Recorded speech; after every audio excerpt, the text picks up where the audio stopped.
So what's the difference between Prim's algorithm and Dijkstra's algorithm?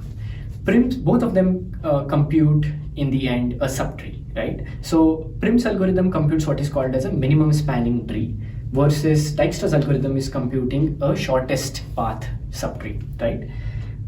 Minimum spanning subtree has two goals. One is it wants to have connection between every pair of points within the graph, and it wants to create those connections in such a way that the sum of all the connections is the lowest, right?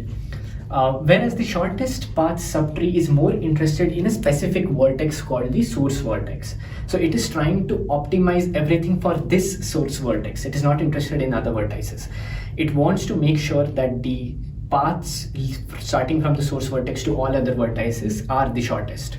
So there is a skewed interest vested in a particular vertex, whereas with Prim's it does not care about any vertex in particular. It cares about the overall weight of the connections, right? So you would be inclined to think that if a minimum spanning tree is by default choosing the minimum weight edges all the time, then wouldn't the distance between the vertices automatically become minimum because we are already choosing minimum vertices?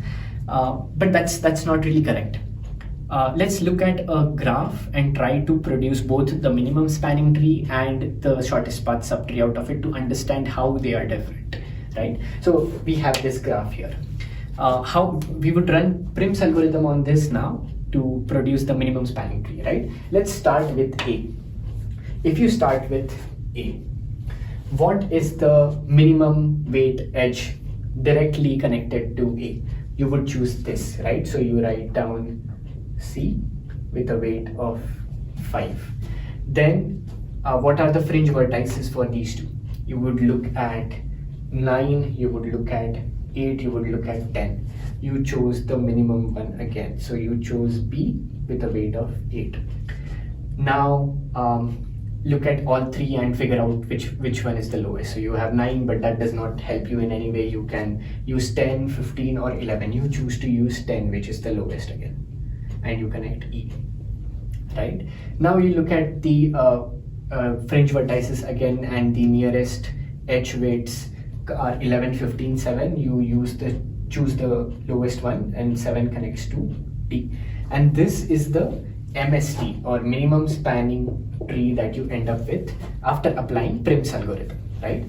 Now let's use Dijkstra's algorithm to calculate the shortest path subtree, considering A as the source node, right? So you start with A again. Now you compute the shortest path to the nearest vertex, which is C. You have 5.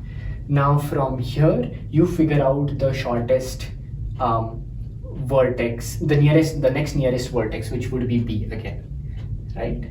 And you have a edge weight of 8. Now from here you want to compute the next nearest vertex. So from the looks of it, the next nearest vertex would be E with a weight of 10 and the sum of 15, right? Now you look at the next nearest vertex. Now note that you want to add D in the subtree, which is missing, okay? But the way you can add D is by 5, 10, 7, which would come out to be 22, or you could do 5 and 15, which would come out to 20, or you could do 8 and 11, which comes out to be 19, right? So you can see that the shortest path tree, SPT, is very different from the minimum spanning tree, right? So it does not contain this edge, and minimum spanning tree contains this edge, which is missing in the SPT. The reason is it tries to optimize for the shortest path starting from A, right? Now if you had this here, even though it is the lowest weight edge lower weight edge compared to 11, what would happen is you would have to take this path, right? And the sum comes out to be 8, 5, 13, 13 plus 10 is 23, 23 plus 7 is 30, right? So using a minimum spanning tree, you would get a shortest path of 30 weight, and with shortest path subtree, you would get a shortest path of 19, right? From A to D, A to D. So That's the difference between Prim's algorithm and Dijkstra's algorithm.